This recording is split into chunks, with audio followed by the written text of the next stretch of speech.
દુનિયામાં લાખો ભાષાઓ હશે, દુનિયામાં એ હજારો લાખો ભાષાઓના કરોડો અક્ષરો હશે, પણ એ બધા અક્ષરમાંથી એક અક્ષર માં નીકળી જાય ને એટલે બધી ભાષાઓ નકામી થઈ જાય છે, બધા શબ્દો નકામા થઈ જાય છે.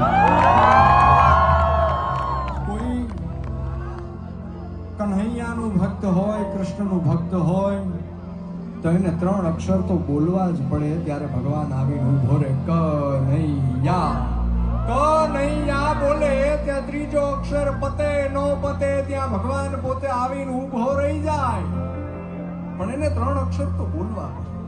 કોઈ ભગવાન રામનું ભક્ત હોય તો એને 2 અક્ષર બોલવા પડે. રામ એ રા ને મ પૂરો થાય નો થાય ત્યાં ભગવાન રામ એની વારે આવીને ઉભા રે, એમાં શંકા નથી.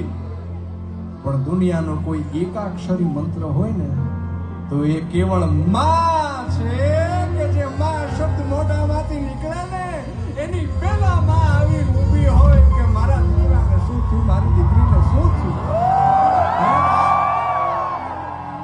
કોઈ દુઃખની આડી ઊભી રહી જાય, ગમે એવડી મોટી મુસીબત હોય એની આડી ઊભી રહી જાય. એ મને અને તમને જન્મ દેવા વાળી મારી અને તમારી જનેતા છે, માં છે. એના માટે થઈને કવિ કાગે કીધું કે આખો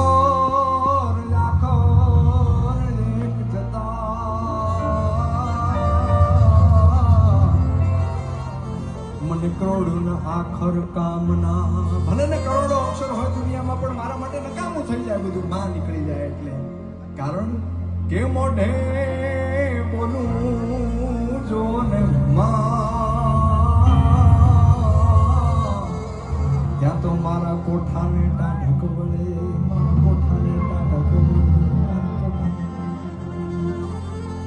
તો સુકામાં સુવાડે મીને કોડી પોતે,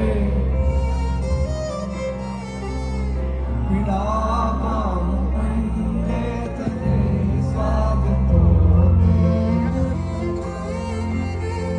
મને સુખ માટે કટુ